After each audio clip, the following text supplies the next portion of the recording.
નમસ્કાર, આપ જોઈ રહ્યા છો યુટીસી ન્યૂઝ। રાજ્યભરમાં આજે બોર્ડની પરીક્ષા શરૂ થઈ ગઈ છે। વડોદરાની વાત કરીએ તો વડોદરામાં પણ આજે શાંતિપૂર્ણ રીતે જે 10મા અને 12માની જે પરીક્ષાઓ છે તેમના બોર્ડની પરીક્ષાનો શુભારંભ થયો છે। આપણી સાથે વડોદરા જિલ્લા શિક્ષણ અધિકારી મહેશભાઈ પાંડે છે અને તેમની સાથે આપણે વાતચીત કરીશું। સાહેબ, પરીક્ષા જે આટલા સમયથી આપણે ઇંતજાર કરી રહ્યા હતા, તૈયારીઓ કરી રહ્યા હતા, આજથી પહેલું પેપર શરૂ થઈ ગયું છે। આ વખતે કેવો માહોલ છે, તમને શું લાગે છે? ખાસ તો ગુજરાત માધ્યમિક અને ઉચ્ચતર માધ્યમિક શિક્ષણ બોર્ડ દ્વારા આજે ધોરણ 10 અને 12ની પરીક્ષાઓ ચાલુ થઈ રહી છે। પરીક્ષા ખૂબ શાંતિપૂર્ણ માહોલમાં લેવાય છે અને કોઈપણ પ્રકારના પ્રશ્નો કે ઇસ્યુ હજી સુધી આવ્યા નથી। આમ વડોદરામાં કુલ 251 સેન્ટર ઉપર 68,508 કરતાં વિદ્યાર્થીઓ પરીક્ષા ખૂબ શાંતિ અને ભયમુક્ત માહોલમાં આપી રહ્યા છે। સાહેબ, દિવ્યાંગ વિદ્યાર્થીઓ હોય કે સેન્ટ્રલ જેલમાં પરીક્ષા આપતા વિદ્યાર્થીઓ, એમના માટે પણ આપણે તૈયારી કરી છે। આ શું તૈયારીઓ છે?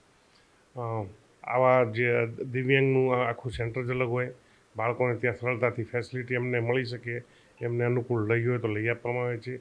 એવી જ રીતે સરકારશ્રીની જે ખૂબ જ સારી નીતિ છે, જેલના કેદીઓ પણ આગળ ભણે અને પરીક્ષા આપે, એ સંદર્ભે ખૂબ સારો ઉદ્દેશ્ય છે એમનો। સાહેબ, આ વખતે રાજ્યમાં પહેલો પ્રયોગ છે કે 15 દિવસ પહેલાં પરીક્ષા શરૂ થઈ છે, તો આની તૈયારીઓમાં અને ઇમ્પ્લિમેન્ટમાં કોઈ ટાસ્ક કે એવા કે કોઈ એવું કંઈ લાગ્યું હોય કે પહેલાં પરીક્ષા લેવાઈ રહી છે?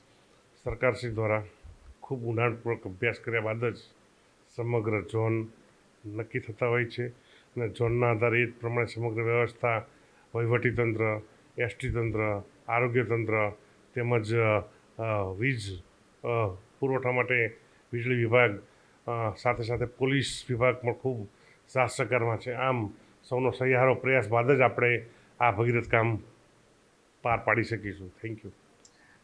આપ જોઈ રહ્યા છો કે જે કેટલા સંખ્યા છે, શું શું વ્યવસ્થા છે અને તમામ પ્રકારની જે દેખરેખ હેઠળ પરીક્ષા શરૂ થઈ ગઈ છે અને જિલ્લા શિક્ષણ અધિકારીના કયા પ્રમાણે કોઈ પણ એવી ઘટના અત્યાર સુધીમાં નથી આવી જે પરીક્ષાને અડચણ થઈ શકે।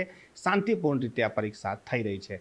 અમે પણ તમામ જે વિદ્યાર્થીઓ છે જે આજે પરીક્ષા આપી રહ્યા છે તેમને અમારા તરફથી પણ ખૂબ ખૂબ શુભકામનાઓ પાઠવીએ છીએ। કેમેરામેન પ્રદીપ ચૌબે સાથે મનોજ શર્મા, યુટીસી ન્યૂઝ, વડોદરા।